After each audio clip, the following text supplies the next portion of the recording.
बिस्मिल्लाहिर्रहमानिर्रहीम। अस्सलातु वस्सलामु अलैका या रसूल अल्लाह व अला आलिका व अस्हाबिका या हबीब अल्लाह। लाखों करोड़ों दुरूद मोहम्मद और आले मोहम्मद पर कि जिनके सदक़े और वसीले से अल्लाह पाक ने हम पर अपनी बेपनाह इनायात जारी रखी हुई है। मुअज़्ज़िज़ सामईन कराम, अस्सलामु अलैकुम। सैयद अहमद दाहलान रहमतुल्लाह अलैह फरमाते हैं कि हमने मदीना तैयबा में देखा कि वहाँ के रहने वालों की ये आदत शरीफा थी कि जैसे ही इनके सामने कोई पहुँचा, यानी आपस में मुलाकात के वक्त अपनी ज़रूरत की गुफ्तगू से पहले दोनों में से कोई एक कहेगा सल्लल्लाहु अला मुहम्मद, और फिर दुरूद शरीफ पढ़ने के बाद अपनी गुफ्तगू का आगाज़ करते थे। यानी जब भी दो शख्स आपस में मिलते थे तो अपनी गुफ्तगू शुरू करने से पहले, अपनी बात शुरू करने से पहले दुरूद शरीफ सल्लल्लाहु अला मुहम्मद पढ़ते थे और उसके बाद फिर गुफ्तगू शुरू किया करते थे। दुआ है कि अल्लाह पाक हमारा भी मिजाज ऐसा ही बना दे, आमीन। मेरे अजीज़ों, इस वाक़ये में जहाँ हमें दुरूद शरीफ की फजीलत पता चली कि मदीना मुनव्वरा के रहने वाले अपनी गुफ्तगू का आगाज़ ही दुरूद शरीफ से करते थे, वहीं इस वाक़ये से हमें एक सवाल जहन में आता है हमारे कि दुरूद शरीफ को कब कब पढ़ सकते हैं। वैसे तो अक्सर कहा जाता है दुरूद शरीफ हर वक्त पढ़ सकते हैं, या दुरूद शरीफ पढ़ने के बहुत से मकाम हैं, जैसा कि आप लेट कर भी पढ़ सकते हैं, अपने घर में कमरे में पढ़ सकते हैं, ऑफिस में पढ़ सकते हैं, या किसी और काम वाली जगह पर पढ़ सकते हैं, मस्जिद में पढ़ सकते हैं, बाज़ार में पढ़ सकते हैं। लेकिन बुज़ुर्गान दीन ने कुछ ख़ास मकाम ऐसे भी बतलाए हैं जहाँ पर दुरूद पढ़ना ना सिर्फ वाजिब है बल्कि बाइसे अजर व सवाब भी है। और कई मकाम ऐसे भी हैं कि जहाँ पढ़ना वाजिब नहीं है लेकिन ना ही पढ़ना गुनाह भी नहीं है और पढ़ने में कोई हर्ज भी नहीं है, पढ़ सकते हैं, सवाब मिलेगा। कई मकामात ऐसे भी हैं। तो आज की वीडियो में ऐसे ही कुछ मकामात का जिक्र करते हैं जो दरूद शरीफ की मुतअद्दिद किताबों में लिखे हुए हैं और उलमाए कराम से साबित हैं। नमाज के आखिरी कदम में अत्तहियात के बाद अगर 2 रकतों वाली नमाज है तो दूसरी रकत के आखिर में, और 3 या 4 रकतों वाली नमाज में तीसरी या चौथी रकत में अत्तहियात के बाद दुरूद शरीफ पढ़ सकते हैं। नमाज जनाजा में दूसरी तकबीर के बाद दुरूद शरीफ पढ़ा जाता है। जुम्मतुल मुबारक के खुतबों में, नमाज ईदैन में, खुतबात ईदैन में, खुतबा और नमाज इस्तिस्का में, सूरज ग्रहण और चांद ग्रहण लगने के वक्त भी दुरूद पढ़ सकते हैं। नमाजों के बाद भी दुरूद पढ़ सकते हैं, अजान के बाद भी दुरूद पढ़ सकते हैं, औकात नमाज के वक्त भी दुरूद पढ़ सकते हैं, मसाजिद में दाखिल होते वक्त, मस्जिद से निकलते वक्त, वुज़ू करते वक्त, वुज़ू करने के बाद, तयम्मुम करते वक्त, तयम्मुम करने के बाद, पाक होने वाले गुस्ल के वक्त, यानी जिस हालत में गुस्ल फ़र्ज हो उस गुस्ल के वक्त यानी फ़ौरन बाद हम पढ़ सकते हैं दुरूद।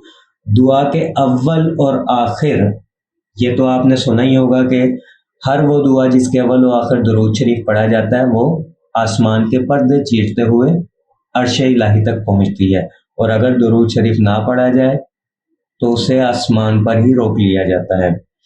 तो वक्त सहर, काबा मुअज़्ज़मा देखने के वक्त, यानी सुबह सहर के वक्त भी हम दुरूद पढ़ सकते हैं। खाना काबा पर पहली नज़र पड़े या जब भी नज़र पड़े उस पर तब भी दुरूद पढ़ सकते हैं। हज के मौका पर तलबिया पढ़ने के बाद भी दुरूद पढ़ सकते हैं। जबल सफ़ा और जबल मरवा पर हिजर अस्वद को बोसा देते वक्त, मना की मस्जिद खफीफ में, अराफात के मैदान में हज के दिन, तवाफ़ व दा से फारिग होने के बाद, मदीना मुनव्वरा के सारे सफ़र के दौरान। ایک شخص مدینہ منورہ کا سفر کر رہا اور زبان پر درود نہ ہونا تو اسے محبت نہیں کہتے، اسے عشق رسول نہیں کہتے۔ کہ اپنے حبیب سے ملاقات کے لیے جا رہا ہو اور ذکر حبیب سے زبان تر نہ ہو، ایسا نہیں ہو سکتا۔ تو مدینہ منورہ کے سارے سفر میں درود پڑھنا چاہیے۔ مدینہ منورہ میں داخل ہوتے وقت، مدینہ منورہ میں قیام کے دوران کثرت سے درود پڑھیں۔ مسجد نبوی شریف میں حاضری کے وقت، زیارت روضہ رسول مقبول صلی اللہ علیہ وآلہ وسلم کے وقت، اور آثار متبرکہ یعنی مسجد قباء، مسجد خمسہ، جبل عہد، ایسے ہی مقدس مقامات کی جب زیارت کے لیے نکلیں تب بھی درود شریف پڑھیں۔ جمعۃ المبارک کے روشن دن اور جمعۃ المبارک کے روشن رات کثرت سے درود و سلام پڑھیں۔ شب جمعہ جسے جمعرات کی رات بھی کہتے ہیں، جب جمعرات کی رات آتی ہے تو یہ شب جمعہ کہلاتی ہے۔ تو اس رات کثرت سے درود پڑھنا چاہیے، جمعے کے دن کثرت سے درود پڑھنا چاہیے، پھر جمعے کی رات کثرت سے درود پڑھنا چاہیے، سموار کے دن، اتوار کی رات اور سموار کا دن، سموار کی رات کثرت سے درود پڑھنا چاہیے، جمعے کے دن عصر کی نماز کے بعد کثرت سے درود پڑھنا چاہیے، صبح اور شام کے وقت درود پڑھنا چاہیے، فجر اور مغرب کے بعد۔ اب یہاں دیکھیں، فجر اور مغرب کے بعد امام شاذلی رحمۃ اللہ علیہ نے فرمایا کہ طلوع آفتاب کے بعد اور عصر سے مغرب کے درمیان جو شخص درود پڑھتا ہے اللہ تعالیٰ اسے بے بہا رزق دیتے ہیں۔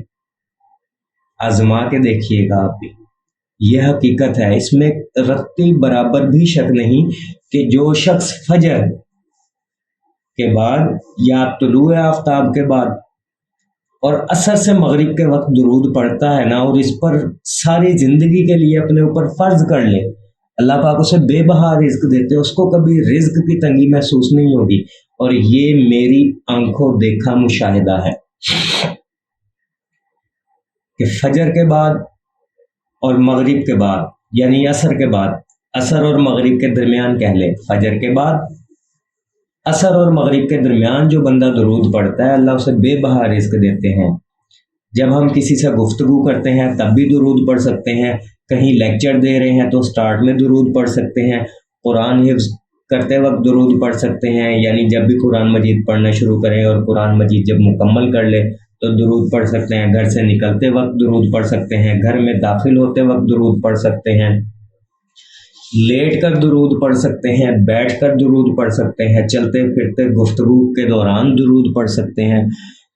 اس طرح کے اور بھی بہت سے مقامات ہیں جہاں ہم کثرت سے درود پڑھ سکتے ہیں، شریعت میں منع نہیں ہے۔ انشاءاللہ اگلی ویڈیو میں ان مقامات کا ذکر کیا جائے گا جہاں درود نہیں پڑھنا چاہیے، اور وہ احتیاطی تدابیر کہ درود شریف پڑھتے وقت جو ہمیں اپنانی چاہیے۔ انشاءاللہ کل کی ویڈیو میں اسی موضوع پر گفتگو ہوگی۔ دعا گو ہوں کہ اللہ پاک ہم سب کو درود شریف پڑھنے، پڑھوانے، لکھنے، لکھوانے اور اس کی اشاعت و تبلیغ کرنے والا بنائے۔ صلی اللہ علی محمد، صلی اللہ علی محمد، صلی اللہ علی محمد۔ السلام علیکم۔